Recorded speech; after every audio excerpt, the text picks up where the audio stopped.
एका गावात एक साधू राहत होता, ज्याला लोक खूप मान देत असत.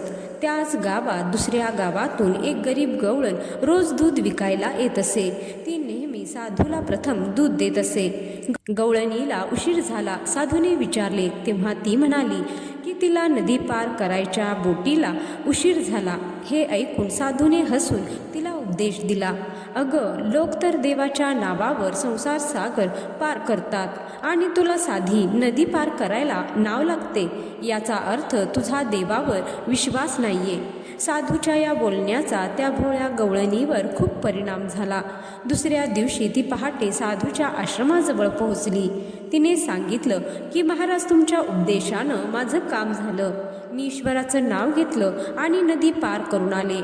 बोटीचं भाडंही वाचलं. साधूला तिच्या बोलण्यावर विश्वास बसला नाही. ती नदीच्या रस्त्याने परत जाताना साधूही तिच्या मागून गेला. गवळण खरोखरच देवाचं नाव घेत घेत नदीच्या पाण्यावरून चालू लागली. हे पाहून साधू आश्चर्यचकित झाला.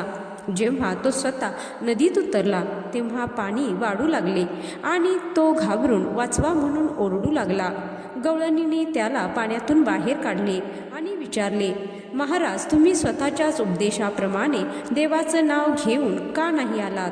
तर मंडळी, या कथेचा बोध हाच की ज्ञानापेक्षा श्रद्धा मोठी. नुसते ज्ञान असणे पुरेसे नसते, परंतु ईश्वरावर असलेला अढळ दृढ विश्वास, श्रद्धा आपल्याला कोणतीही गोष्ट साध्य करण्यास मदत करतो. साधूला आपल्या ज्ञानाचा अहंकार झाला होता, त्यामुळे तो नदीत बुडाला.